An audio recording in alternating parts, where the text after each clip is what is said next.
கொண்டக்கடலை சுண்டல் செய்ய போகிறோம். அதுக்கு நைட்டே கொண்டக்கடலையை தண்ணியில் ஊற போட்டு ரெடியாக வச்சுருக்கேன். கடுகு, உளுந்தம்பருப்பு, வெங்காயம் கட் பண்ணி வச்சுருக்கேன், இஞ்சி தூவி வச்சுருக்கேன், பச்சை மிளகாவை கீறி வச்சுருக்கேன். இதுதான் தேவையான பொருட்கள். அதுக்கப்புறம் தேங்காய் கொஞ்சம் திருவி ஒரு 4 ஸ்பூன் எடுத்து வச்சுக்கலாம்.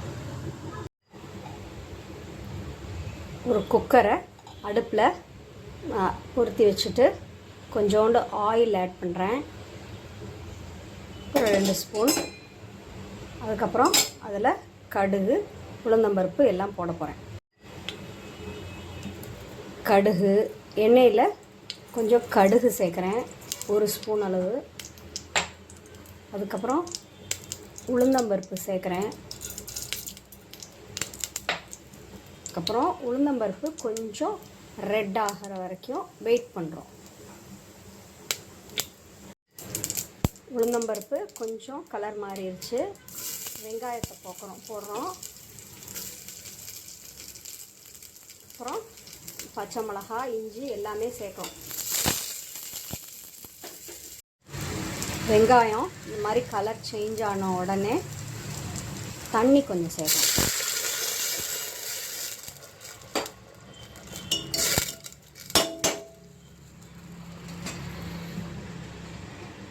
அதுக்கப்புறம் நம்ம ஊற வச்சுருக்க கொண்டக்கடலையை தண்ணியிலேருந்து ரிமூவ் பண்ணி இப்படி எடுக்கணும், எடுத்து போடணும்.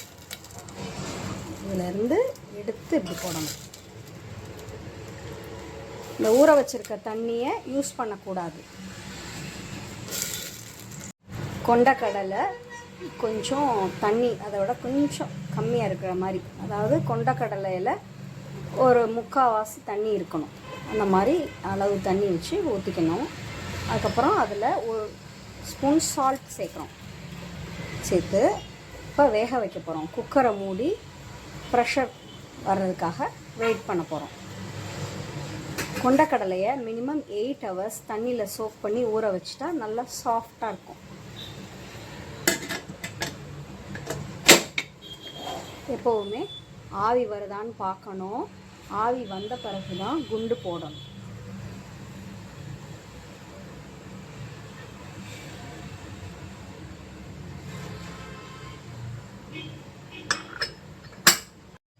கொண்டக்கடலை வேகிறதுக்கு நம்ம ப்ரெஷர் ஒரு சவுண்டு வந்த உடனே சிம்மில் வச்சு ஒரு 10 மினிட்ஸ் வச்சுருந்தோம்னா தான் அது வேகும். அது நடுவில் நான் சொல்லாமல் விட்டுட்டேன். அது வெந்த பிறகு தான் நம்ம அடுப்பை ஆஃப் பண்ணணும்.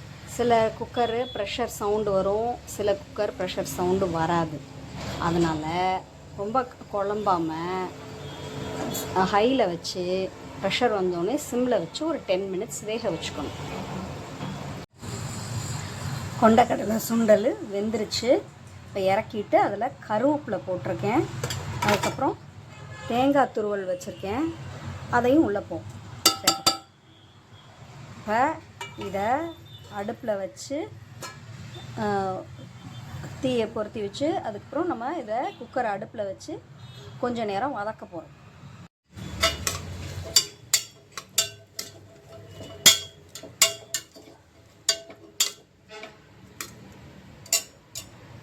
கொண்டக்கடலை வெந்திருக்கா அப்படின்னு கண்டுபிடிக்கிறதுக்கு இதை அப்படி அமுக்கி பார்க்கணும்.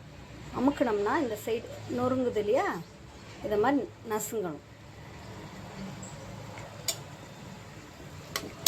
இப்போ அதில் கொஞ்சோண்டு தண்ணி இருக்கும். அந்த தண்ணி வத்துற வரைக்கும் அடுப்பை பொருத்தி வச்சு கொஞ்சம் தண்ணி வற்ற வைக்கணும்.